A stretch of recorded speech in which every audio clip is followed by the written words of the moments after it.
G'day, and welcome to the Happy Horse Nutrition Podcast. I'm Dr Nerida, PhD equine nutritionist, founder of the My Happy Horse Nutrition app, and someone who cannot actually have favourites because I can never choose them. So I'm not sure why I'm doing this today, but we are going to talk about my 5 favourite ingredients for weight gain, with the strong disclaimer that I could easily have way more ingredients on this list. But to help myself narrow them down, I have gone with what I actually have in my feed shed right now, and you'll probably find that I'll do another episode with my next favourite weight gain ingredients. Anyway, well, I'm making myself laugh here, but without further explanations of my own inability to choose, let's jump right on in.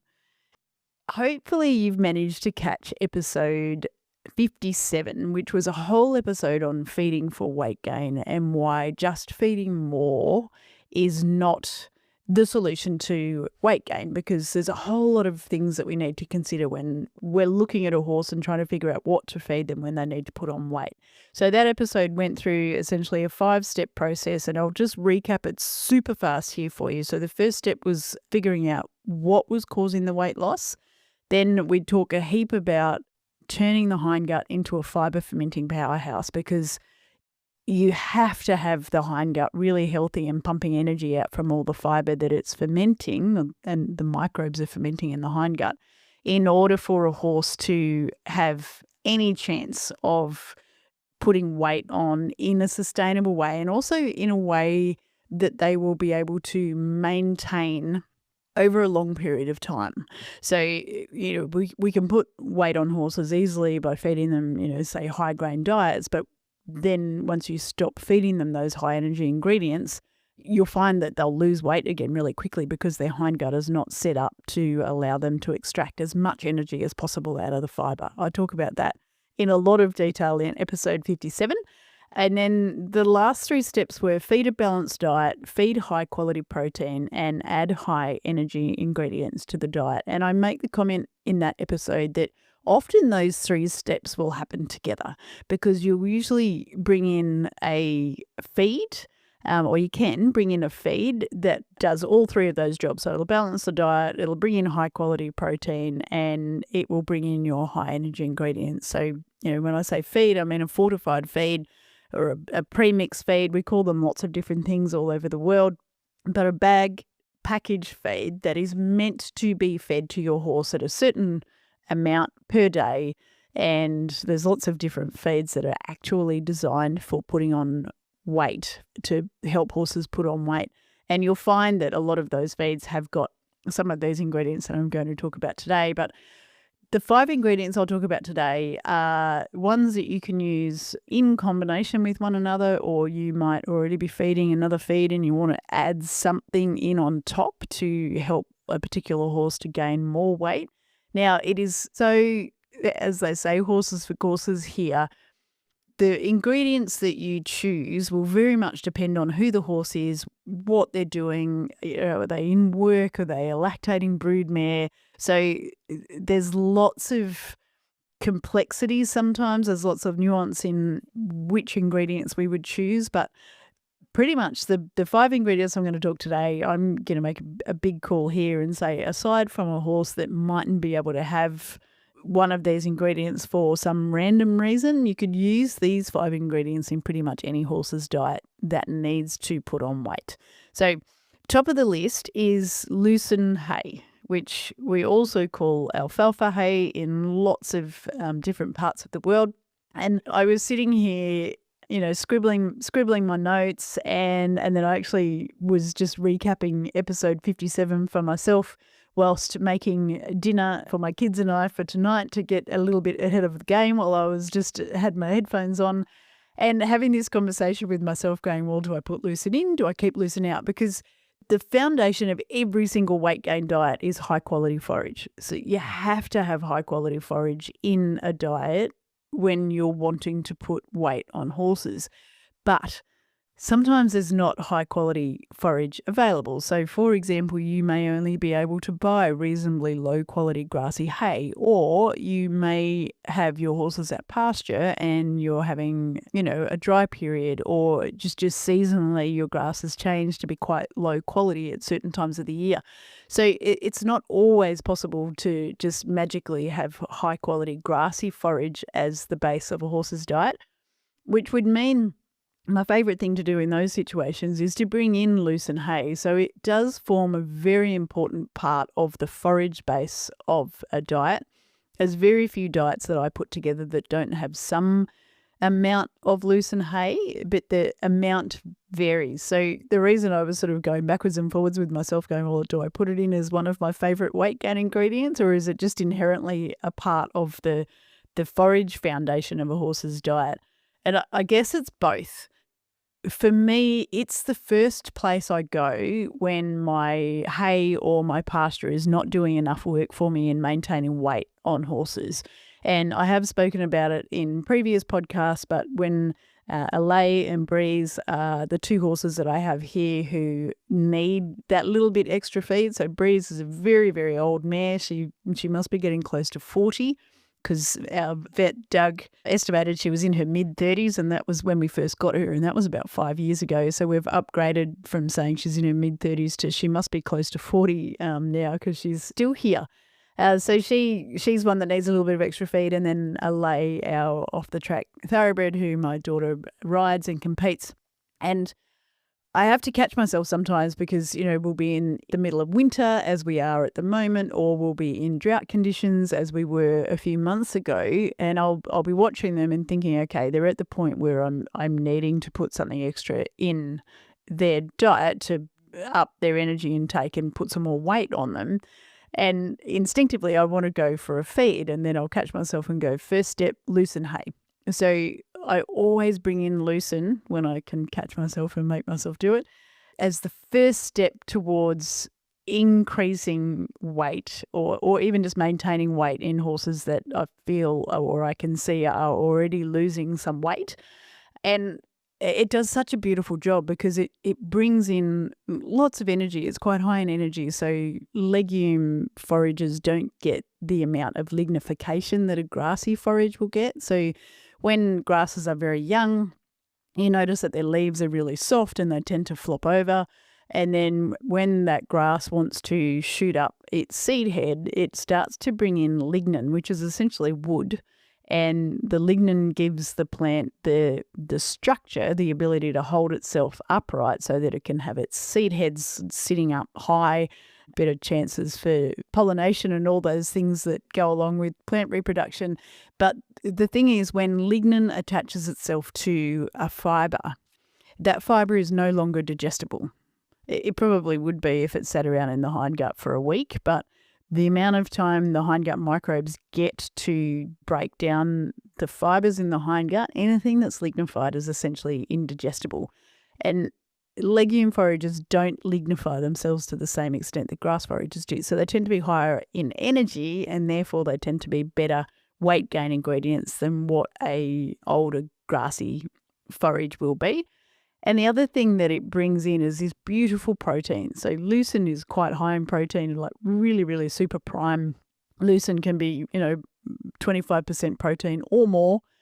And there's very rare times where you'll have a horse that needs to put on weight and only needs to put on condition. Lots and lots of horses that need to put on weight need to put on body condition, so they need to put down a little bit of body fat. And you also want them to build muscle. So there's a rare circumstance where a horse is very well muscly and you just need them to put on condition. So you'll find as we go through my list of 5 favourite ingredients that a lot of them have this combination of energy as well as good quality protein, and lucerne's one of them. So it's at the top of my list. I did put it on the list because it's not necessarily a major part of every diet. So all of my horses here, and Spotty the pony, who has come back to live with us again, they all get a little bit of lucerne each day. So most of them are getting 250 grams as a chaff. I have that in the diet for various reasons. And in fact, someone requested a whole episode on chaff. So I'll talk a lot more about chaff in a future episode, one that will be coming up very soon. The horses that are in really good condition, so my track horses, they don't get a lot of lucerne because it would put too much condition on them. They all get lucerne before they're ridden because we know that it reduces the risk of ulceration while they're being ridden. But it's top of my list for weight gain because it is the first ingredient I go for when horses need to put on weight. And that also applies to performance horses too. So when we're struggling with, say, race horses that are in work, you have to be a little bit careful, and this is where diet balancing comes in. So using a tool like My Happy Horse to make sure that we're not exceeding protein requirement and then causing, electrolyte deficiency issues because the protein, lots and lots of protein will make horses urinate a lot and then they dump a lot of electrolyte and then they can tie up, particularly in hot weather. So you do have to be careful in high performance horses that you're not overfeeding protein. But lucerne with race horses, if they're struggling to maintain weight, it's often something I'll go to for them as well. So instead of just having 2 kilograms of lucerne a day, we'll increase that to 4 kilograms per day for a period of time to help them just put a little bit of weight on. So if I had to choose a favourite ingredient out of all of the ingredients we can feed to horses, it probably would be lucerne. But you have to remember that nutrition is a puzzle. Maybe this is why I'm a nutritionist, because you can't have a favourite ingredient really, because you need lots of ingredients to make a balanced diet. But there is no single ingredient that will fully meet the nutrient requirements of any animal. So when we think about lucerne, like it's got so many beautiful qualities, but it needs to go hand in hand with other ingredients to meet, say, for example, phosphorus requirements. So lucerne's quite low in phosphorus, so we need to bring in other ingredients that will meet a horse's phosphorus requirement.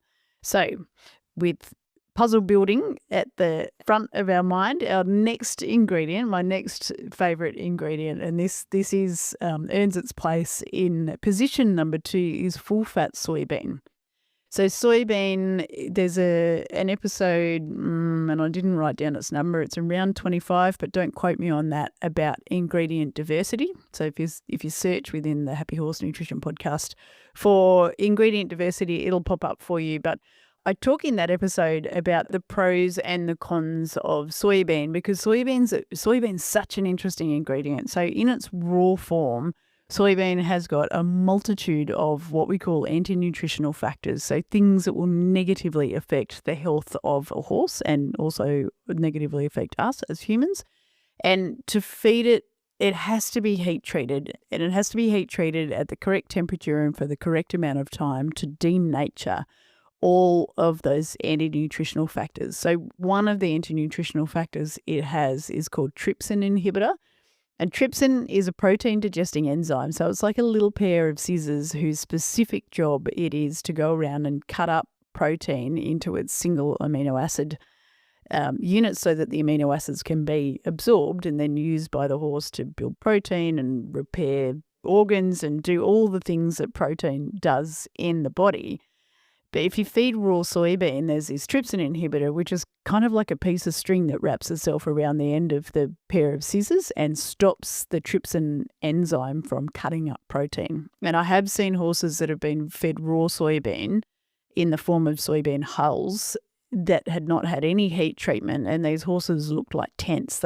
They'd lost so much protein because they were unable to digest any protein from their diet because they had so much of this trypsin inhibitor in their body or in their gastrointestinal tract, and then they were having to use their own muscles to meet the more essential requirements for protein in their body. So they were mining their own protein reserves and losing all their top line, lost all their muscle over their rump and things like that. So soybean, to be fed safely, it has to be cooked properly. So when I say full-fat soybean, it's generally extruded, and it's like this rich golden, it's beautiful looking stuff. It's rich golden, mealy, very oily feed ingredient. And it's such a beautiful weight gain ingredient because it's super high in energy. So for those of you who speak in megajoules, it's around 15 megajoules per kilogram.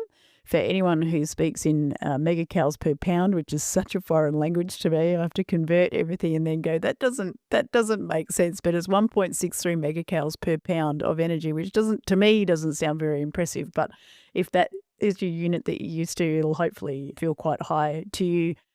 And it's 37% crude protein, 18% oil. So it's an ingredient that has this wonderful ability to condition a horse, so to give them more energy than what they strictly need so that they can put on some body fat, gain some weight. And it also has got the best quality plant protein available to help a horse build muscle. And horses build muscle on this stuff like nothing else. It is amazing how effective it is for building muscle. So it's important to remember that protein in feed ingredients is not all the same. And episode 52 talks about this in detail on the Happy Horse Nutrition podcast. So I'd love you to go back and check that one out. But there's essential amino acids and non-essential amino acids. So proteins are made up of roughly 20 amino acid building blocks.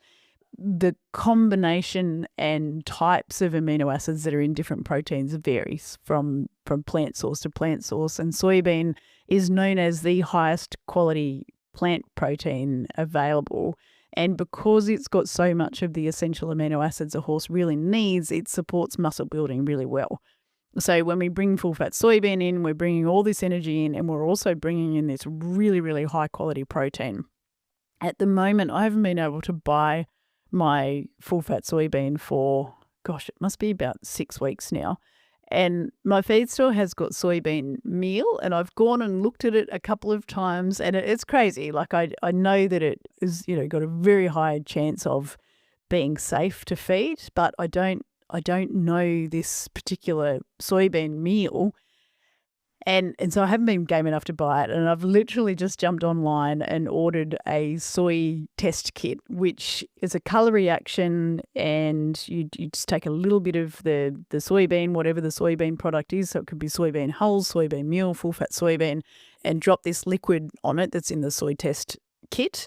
And if it goes bright pink, then it means that there's still active trypsin inhibitor in that product, and it's not safe to be fed to a horse. So I've actually, because I haven't been able to buy my full-fat soybean, I've actually just ordered one of those kits so that I can buy soybean meal, but make sure that I test it first to make sure that it's safe, because otherwise if I put soybean meal in that is not safe to feed, it's like 1 step forward and 2 steps back.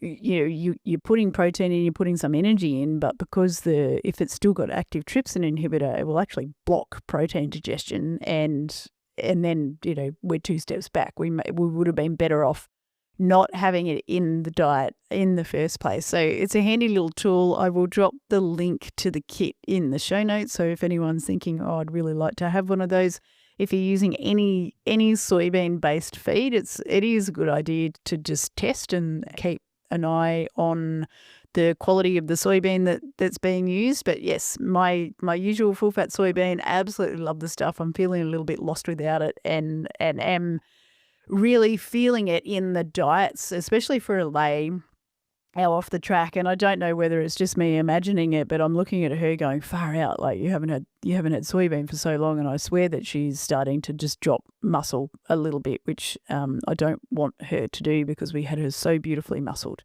So enough about full-fat soybean. We'll move on to the ingredient that is third on the list. And I have said this before, but sorry to everyone else in the rest of the world, but it is lupins, and they are an Australian luxury. I know you have them in New Zealand as well because you bring them over. And even for us, I'm in the east side of Australia, and we bring, I think, nearly all of our lupins over from the west. So even to get to us, they have to travel quite long distances. But I love lupins. Everywhere I can use them, I use them in diets. And there's a few reasons. So they have good quality protein, so it's not as good as the soybean. But if we're using soybean already in the diet, then it's filling that little puzzle piece in, the really, really high quality protein. And then lupins come in a supporting role for me. So from a protein perspective, they bring in nice protein, but I'm not expecting them to do the job that the soybean protein can do. But the nice thing with lupins are that they're nearly 6% oil. Also quite high in energy. They're not as high in energy as the full-fat soybean, but they're up there with a cereal grain in energy, but they have virtually no starch and very low water-soluble carbohydrate. So their non-structural carbohydrate content is low, which means that I can put them in pretty much every horse's diet because they're safe for laminitic horses. They're safe for horses that have got the PSSM form of tying up. They're great when you're wanting to, if you've got an off the track or something that you're actively trying to keep starch in their diet really low so that you can give their hindgut a chance to rehabilitate from, perhaps being on a very high grain diet for a period of time. So there's lots of reasons why the low starch, low non-structural carbohydrate content is very useful. And I just love them. Horses love them too. And the other nice thing about them is that they don't have the same anti-nutritional factors that soybean have. And in fact, they don't have anti-nutritional factors that are going to affect a horse. So you don't actually have to heat treat lupins to feed them. So I feed an extruded lupin just because it's convenient, and if I had to remember to soak lupins every day, my horses would go without them on a number of occasions because I'd probably forget to do it just with life being busy. So I find the extruded version very handy, but you don't have to have heat-treated lupins. Unlike soybean has to be heat-treated. Lupins don't have to be heat-treated. And you can therefore buy whole lupins and soak them, or you can buy crushed lupins. The only reason we soak them or crush them is because they are so hard that you nearly break your horse's teeth if you fed it to them whole. So they need to be crushed just so that they can chew them up, but they're not unsafe to feed uncooked, which also, it just makes them such a safe ingredient because you can't, I just talked about buying a soy check test kit for soybean because I'm not game enough to buy a soybean meal that's unknown to me and feed it to my horses because I'm worried about the anti-nutritional factors. Lupins, you don't have to worry about that. They are safe to feed in any format. And here's me doing my favourites thing. This is my list of 5, and I'm going to add sneakily one in here is lupin hulls. So same ingredient, just the hull from the outside. So highly fermentable, high energy fibre. And because it comes from lupins that don't have any anti-nutritional factors, they tend to be very safe. The only little risk with lupin hulls is if you have a horse that is an absolute piglet and will vacuum its feed down without chewing very well, they do get very sticky and choke does become a risk. So if you've got a horse like that, either soak them or put them in with plenty of chaff so that you're making them chew and salivate so that they can swallow them safely. But, soybean hulls are such a common ingredient and also very high in energy and brilliant from that perspective. But there's always that risk that there's going to be the anti-nutritional factor with them. And if you're trying to put weight on a horse and you're feeding soybean hulls and you're not getting anywhere, it'd be worth checking the soybean hulls to make sure that they have actually been heat treated properly and make sure that they're not giving you 1 step forward and 2 steps back. So lupin and lupin hulls, a lot of it is because they're so safe to feed. If anyone doesn't know lupins in different parts of the world, there is lots of different types of lupins. So there's a bitter lupin that is actually quite toxic. It's got really high alkali content. That's not the ones that I'm talking about. There's a sweet lupin, very low in alkaloid and very, very safe to feed. So I love lupins, and honestly, I think I'd really struggle if I had to go to a country and only do diets in that country if I wasn't able to use lupins. So I'm not sure why they're grown in or why they're not grown in other parts of the world, but it's an interesting curiosity to me that I've never looked into. Hey, quick pause. You know what costs horse owners the most? It's not buying the wrong supplement. It's spending years second-guessing yourself, Googling at midnight and wondering if you're getting it wrong. That's the thing I built My Happy Horse to fix. It helps you create clear, personalised nutrition plans for your horse based on actual science so you can stop doubting and start trusting yourself again.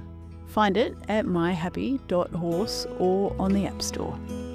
Okay, back to it. Okay, so feed ingredient number 4 on the list is sugar beet pulp. So I love sugar beet pulp. We don't in Australia have a sugar beet pulp industry, so it's a very expensive ingredient for us here, as opposed to, say, in Japan, who do have a beet industry, so growing beet for the purposes of extracting sugar. So all of our Australian sugar comes from sugar cane, very, very tall, very pretty grass that we grow in the warm northern areas of Australia. But in colder climates, you tend to use beet for sugar production. And so in Japan, we use masses of beet in diets. And in fact, pretty much every single horse that I work with in Japan, so be it a broodmare, weanlings, yearlings, young racehorses right through to racehorses in full work, they are all on beet pulp. It's such an easy ingredient to work with in a diet because it's a fibre. So the horses are extracting the energy from the beet via fermentation in the hindgut, which is a very natural process for them. And it means that we can get energy into their diet, but still have them digesting that energy in the way that evolution has set up their gastrointestinal tract to work. And I think any time we can honour their ancient gastrointestinal tract and have it working the way it was designed to work, means that they will stay healthier, because we're not sort of forcing them away from the diet that their gut was designed to digest. So that's one big tick in the beet box. And the same goes for the lupin hulls and other high energy fibres, because they're fermentable fibres. They're much more natural, and they do keep the hindgut healthier. They bring in fibre diversity, so you're keeping the number of species of microbes in the hindgut higher because you're bringing in diverse sources of fibre.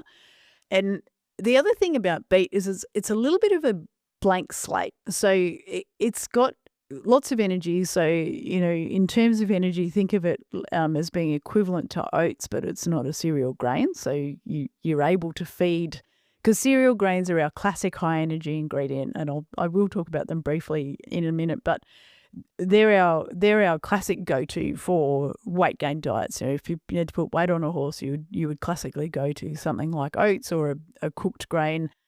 So beet has got the same amount of energy as oats, and it's got quite a lot of calcium, because when they wash the sugar out of the beet, they cut it up into these little matchstick pieces, and then they put it in water that has got calcium carbonate in it, and they wash the sugar out in that water. So the calcium carbonate stays with the beet pulp, and that makes it quite high in calcium. And then we've got a little bit of protein, and the protein's cool. I'll talk about that in a minute, but beet's virtually devoid of other nutrients. So there's not a lot in it other than energy, calcium, and a little bit of protein.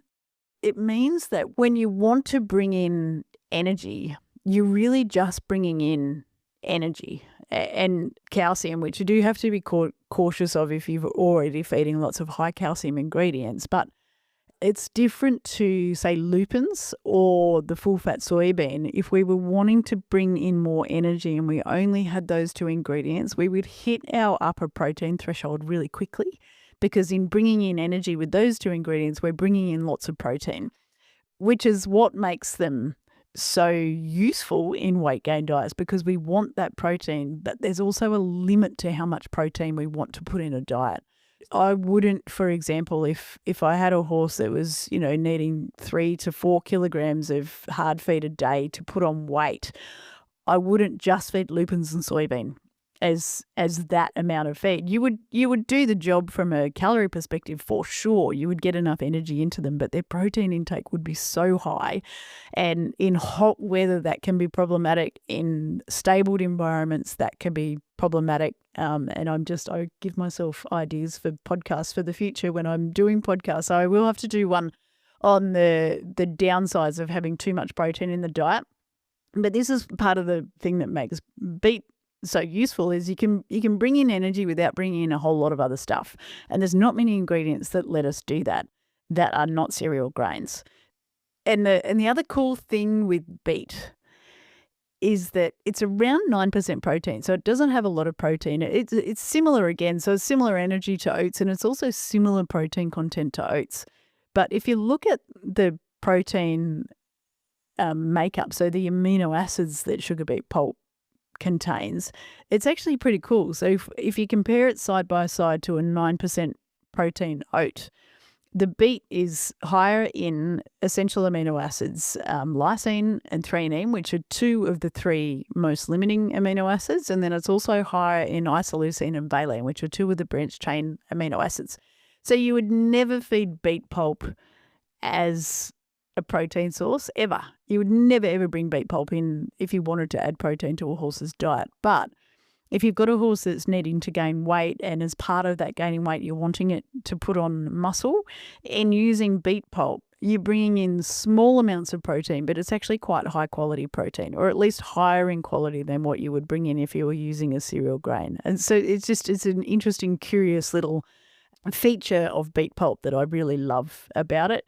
I also love with beet pulp, there's something about, I will feed it dry. So a couple of my horses get beet in their feed, and depending on what else is in their feed and depending on how much beet they get, I will happily throw some of it in dry. But there's something so satisfying about soaking beet. I don't know what it is, and I don't think it's just a me thing. I think a lot of us share this. It's just, the fact that it expands so much. It feels really lovely to me when it's soaked. And I also think too, for horses, if they're not getting, if they're on weight gain diets, they probably are getting a bit more feed anyway, but it just bulks their feed up and it makes their feed taste nice. Maybe it is just a me thing, but yeah, I love that about beet. And then number 5 on my list, and this genuinely is in my feed room pretty much all of the time, and it's interesting watching my dogs love it. We had the gorgeous Tilly here, an English backpacker, living with us for a little while, and she was like, oh my goodness, what is that stuff? It smells so good. But it's copra meal. So copra meal is the white flesh of a coconut after it has been dried and then pressed to get the oil out of it. So it's a byproduct of the coconut oil industry. It's been around now since the 80s. And I remember back when I was a very young nutritionist, people used to get quite upset about copra meal. And I remember someone funnily commenting that, you never see a horse climbing a coconut tree. Well, no, of course you don't. You don't very often see them wandering around beet pulp paddocks or lupin crops either. But we feed our modern day horses all of these ingredients because this is what we have at our disposal to feed them. And copra's, it's interesting again, all of these ingredients are interesting, but it's interesting again from a nutrient makeup perspective. So it's high in energy, partly because it's quite high still in residual oil. So the oil extraction is not solvent extraction. So they don't use chemical to extract the oil. They press the oil out of the copra, which means that there's a lot of residual oil. So the copra meal that I use is around 12% oil, which is quite high. And then that gives it, along with its fermentable fibre, that gives it quite a high energy content. And it's also 21% protein. So it's quite high in protein. And I remember there was often heated debates about, the protein quality of copra meal too over the years, and people getting upset because I say it was poor quality protein. And other people, saying, no, it's good. But and both sides of the conversation were right. Now, if you compare copra meal to soybean, yes, it is low quality protein because the soybean has just got so much of the essential amino acids that a horse needs that it is the premium quality protein. And copra meal just doesn't have those levels of the essential amino acids. But it's a little bit like beet. We would never ever put copra meal into diets when we were wanting high quality protein. So if all you're wanting to do for a diet is add high quality protein in, soybean is your top choice there without question. But the cool thing is with the copra meal, I always use it as I use it for a couple of reasons. I use it as a weight gain ingredient. Old poet who is 23 years old has been called up for duty. My niece Remy wants to go to pony camp this year. And I'm like, righto, old thing. She's just absolutely adores him. He's not actually my horse, I don't think, anymore, because Rem's claimed him. But, he's in work at the moment because he needs to get fit to go and do 5-6 days at a pony camp. And it's winter. He's 23 years old, so he's not a young man anymore, and he just is needing that bit of extra energy because he's in work now. And this was one of the first things I brought in for him to up his energy content. He's metabolic, so he's crusty necked, even though I can just see a faint shadow of his ribs at the moment. So I do need to be a little bit careful with the ingredients that I do feed him. But copra meal is so handy because it brings in this energy, but it also, for him, brings in protein, and it's better quality protein than what I would be able to bring in if I was using a cereal grain. Now, for him, of course, being metabolic, I couldn't use a cereal grain, but if it was a horse that could have grain, when you look at the copra meal amino acid content versus, say, a barley amino acid content, you're getting much better amino acid content by using copra meal as an energy source than what you would get if you were using barley as your energy source. So when you compare it to other equivalent energy sources, it's got really good quality protein. And it's like this little extra bonus that you get when you feed copra meal. And of course, it is a new fibre source in the diet as well. So it also contributes to fibre diversity in the diet, which then contributes to microbiome diversity. And we are starting to see more and more research around microbiome diversity, and say, for example, reduced colic risk when horses have got a larger microbiome diversity, better behaviour because they're more likely to have the microbes that will communicate positively via the gut-brain axis. There's so many benefits of higher microbiome diversity. So copra meal, as well as beet pulp, as well as lupin hulls, will all contribute to that fibre diversity in the diet and have that lovely flow-on effect of increased microbiome diversity. And it really does. My horses love copra meal. It really does smell nice. The feel, so you can soak it and it will, it puffs up and gets nice and soft, feels lovely to feed as well. So I at the moment throw my beet and my copra meal in a bucket together and let them soak. Put the beet on the bottom and the copra meal on top because it tends to soak up water a lot faster. And then they just soak together for however long I've got, and then they go in on top of my feeds, and they really do feel and smell lovely as a combination together. So I do love feeding them together. Then the other thing with copra meal, and also soybean fits into this category as well, and people will sometimes get very upset about it, is they're high in phosphorus. So phosphorus, if you have too much phosphorus in a diet and not enough calcium, then you will get a phosphorus-induced calcium deficiency, and that is definitely not a good thing. The horse will end up with what was traditionally called Miller's disease or Brand disease or big head disease, and it is just a phosphorus-induced calcium deficiency. But you have to remember that nutrition is a puzzle. So when we bring in ingredients, they all bring their own set of nutrients with them. And yes, copra meal and soybean are high in phosphorus, but then we're combining them with ingredients like lucerne and beet pulp that are high in calcium. So when you put them all together, they actually work really nicely together.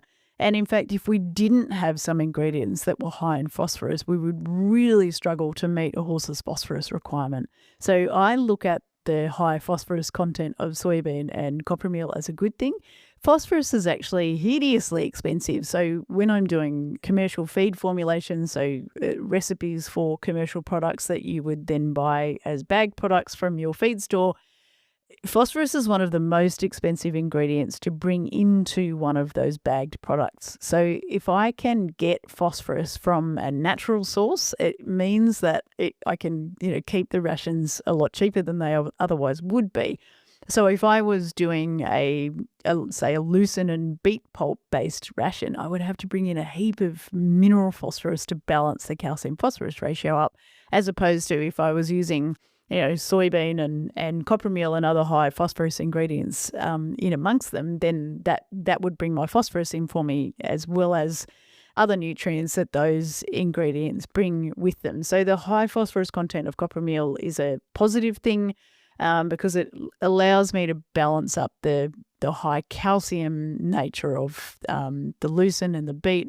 And lupins, from a calcium phosphorus perspective, they're almost even, so they're not very high in either, and they're not terribly unbalanced either. They'll probably lean towards more phosphorus than calcium, but it's neither here nor there with lupins, so they're an easy one. Again, makes them really easy to fit into rations, which is part of the reason why I love them so much. So that's my top 5. So lucerne, full fat soybean, lupins, and sneakily snuck in there lupin hulls, beet, and copra meal. I probably will do another weight gain ingredient episode, but I do just want to mention cereal grains here. So they are definitely a brilliant weight gain ingredient for horses who can have them safely. They do have to be heat treated properly.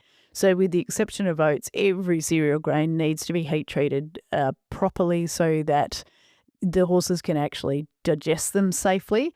I do talk about that in detail in episode 45, which is all about feeding grains safely. So if you're wondering about cereal grains, I would, my next go-tos, spoiler alert here for the next episode, but my next go-tos after these 5 ingredients would be cereal grains and oils.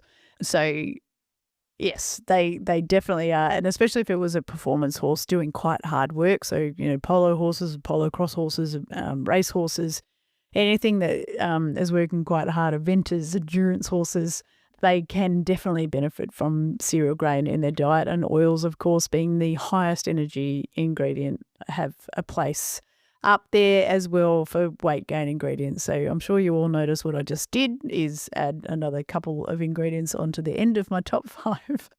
But if you do have a horse struggling with weight gain, do go back and listen to episode 57, because that brings the whole structure of a weight gain diet into place for you. So there's lots, honestly, the most important part of a weight gain diet is getting your horse's hindgut functioning properly, and I do talk about that in detail in that episode. But yes, if you're looking for weight gain ingredients, lucerne, full fat soybean, lupins, sugar beet pulp, and copra meal are absolutely brilliant. They're nearly always in my feed shed. They are what is being fed to most of my horses at this point in time towards the end of our winter, and I love them. And with that, it is time for me to go and mix up my own horse's feed. So thank you very much for being here. If you have got the time, I would absolutely love you to follow the Happy Horse Nutrition Podcast. Give us a rating, and if you know someone who is struggling with a horse with weight gain, please share this episode with them. Thank you again, and I will catch you in the next episode.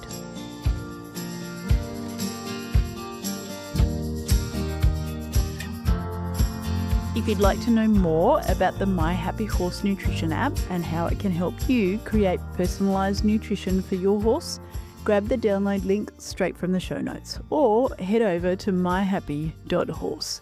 And while you're there, check out Dr Nerida AI. That's me in AI format, ready to answer your horse nutrition questions even in the middle of the night. Thank you for being here, and I will catch you in the next episode.